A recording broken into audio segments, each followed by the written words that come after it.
Hello বন্ধুরা, welcome back to my channel Mithun Mampi ব্লগে তোমাদের সকলকে ওয়েলকাম। কেমন আছো তোমরা সবাই? আশা করি তোমরা সবাই ভালো আছো। তোমাদের ভালোবাসায় আমি অনেকটা ভালো আছি। তো আজকের ব্লগ ভিডিও শুরু করছি। নতুন একটা ভিডিওতে তোমাদের সকলকে ওয়েলকাম। ভিডিওটা স্কিপ না করে পুরোটা দেখার রিকোয়েস্ট রইল। তো আজকের ব্লগ ভিডিওটা বানাচ্ছি আমি মন্দিরে পুজো দিতে যাওয়ার উপলক্ষে। তো আজকে যাচ্ছিলাম আমি মন্দিরে পুজো দিতে, সেই জন্যই ভাবলাম তোমাদের সাথে একটা ব্লগ ভিডিও শেয়ার করি। তো আজকে মন্দিরে পুজো দিতে যাব, এটা আমি আগের থেকে জানতাম না। তোমাদের দাদাভাই হঠাৎ করে এসে বলল, চলো আজকে মায়ের মন্দিরে পুজো দিয়ে আসি। তো আমার এমনিতেই সকাল 11টা বেজে গেছে, রান্না হয়নি, এদিকে ঘরের কিছুটা কাজও বাকি ছিল। তাড়াহুড়োর মধ্যে আমি কি করব কিছু বুঝতে পারছিলাম না।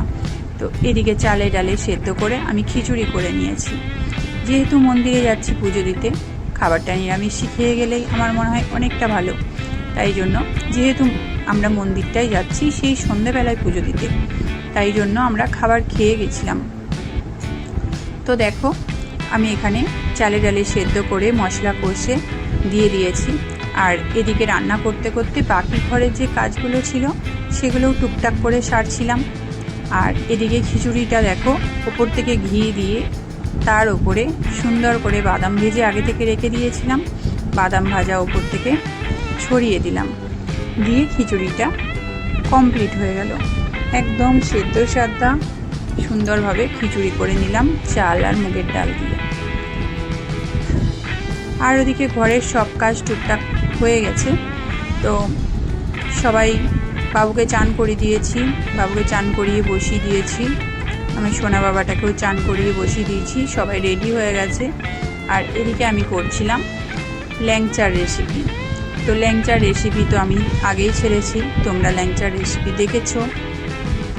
তোমাদের দাদাভাই বলে কি আজকে যাচ্ছ এক জায়গায় এই সব করতে লাগে, তো আমার আজকে অনেকটাই লেট হয়ে গেছে, সেই জন্য এগুলোকে আমি কোনো রকমে করে রেখে দিলাম। তারপরে আমি এখানে আমাদের ঘরের যে মা আছে তাদেরকে একটু পুজো করে নিলাম। দেখো এইভাবে ফুল টুল দিয়ে প্রদীপ জ্বালিয়ে ধূপ জ্বালিয়ে নমস্কার করে নিলাম। বাইরে মায়ের কাছে পুজো দিতে যাওয়ার আগে ঘরে মায়ের কাছে একটু পুজো দিয়ে নিলাম। আর এদিকে আমি পুজো করছি, আর ওদিকে আমার সোনা বাবাটা লুকিয়ে লুকিয়ে আমাকে দেখছিল। দেখো অনেক ওর ভক্তি। তো দেখো বাঁ হাতে করে প্রণাম করে নিল। তো আমি বলেছি কি রে বাঁ হাতে করে প্রণাম করলি, তখন আবার দেখো প্রণাম করার ঢং দেখো। যাই হোক শিখেছে একটু একটু, এটাতেই দেখে ভালো লাগছে।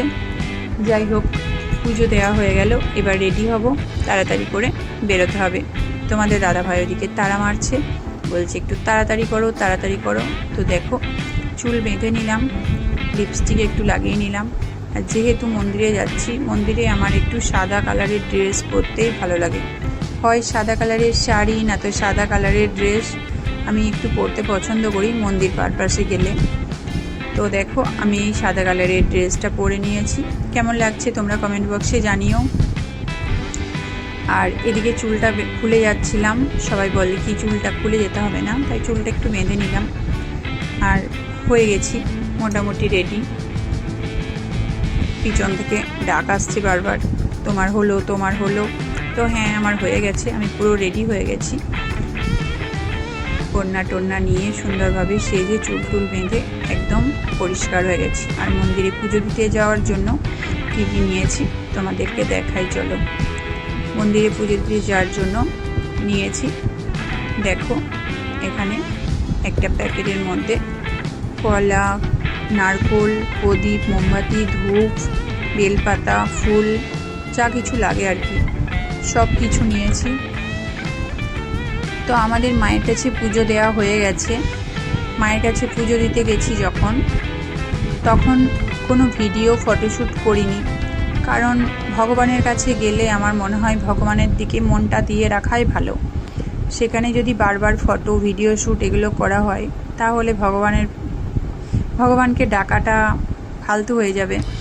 আমার ঠিক লাগে না, আমার নিজের ঠিক লাগে না। সবার জন্য আমি বলছি না, আমি আমার নিজের কথা বললাম। আমার মনে হয় যে ঠাকুরের কাছে যখন যাব তখন ঠাকুরের দিকেই পুজো দিতে গেছি একটা মন নিয়ে, মন মানসিকতা নিয়ে। তো সেই জায়গায় সেইভাবেই থাকবো। তো আমি ফোন ব্যাগ থেকে বার করি না কোনো মন্দিরে পুজো দিতে গেলে। তো সেই জন্য সেই ভিডিও তোমাদেরকে দেখাতে পারলাম না।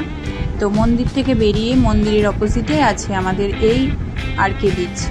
তো এসছি এত দূরে, একটু সমুদ্রের ধারে গিয়ে বসবো না, টাইম স্পেন্ড করবো না, তাই কি হয়, সমুদ্র তো দেখলেই মনে হয় তাকিয়ে থাকি সমুদ্রের দিকে। এত সুন্দর একটা মানে মন মুগ্ধ করা একটা পরিবেশ পরিস্থিতি, প্রাকৃতিক সৌন্দর্য, মানে না দেখলেই তো নয়। তো বাবুকে নিয়ে গেলাম, তোমাদের দাদাভাইয়ের সাথেই আছে। এখানে গিয়ে কটা রিলস ভিডিও বানালাম, দেখেছো তোমরা, ভিডিও আমি আপডেট দিয়েছি আগেই। তো বাবুকে নিয়ে এখানে খানিকগুলো ফটোশ্যুট করলাম, ভিডিও শ্যুট করলাম। আর বাবু খুব সুন্দর খেলছিল এখানে, আমরা একটা জায়গায় বসেছিলাম আর এখানে বাবু একটু ঘুরে ঘুরে খেলছিল। আর এদিকে তোমাদের দাদাভাই এইভাবে দাঁড়িয়ে ফটোশ্যুট করে দিলাম। তো আমি বললাম আমাকেও, মানে তোমাদের দাদাভাই আমাকে দেখালো যে তুমি এইভাবে দাঁড়াও, তোমাকে ফটো তুলে দেব। তো আমি গিয়ে দাঁড়ালাম, আমাকে ফটো তুলে দিল। তো হয়ে গেল, এইভাবেই আমাদের সময়টা কেটে গেল। প্রায় সন্ধে নেমে এসছে, এবার আমরা ঘরের দিকে রওনা দিলাম। আর ঘরে যেতে যেতে রাস্তাটা দেখো এইভাবে আলো দিয়ে সাজিয়েছিল, জানি না কিছু একটা ওকেশন হচ্ছিল। তো এই ছিল আমাদের আজকের ভিডিও। কেমন হয়েছে আজকের ব্লগ ভিডিও অবশ্যই কমেন্ট বক্সে জানাবে। ভিডিওটা ভালো লাগলে একটা লাইক কমেন্ট শেয়ার করে দিও। তুমি যদি চ্যানেলে নতুন বন্ধু হও, চ্যানেলটা সাবস্ক্রাইব করে আমার পাশে থেকো। তো আজকের মতো এখানেই টাটা, পরের দিন দেখা হবে নতুন একটা ব্লগের মাধ্যমে। ততক্ষণে সবাই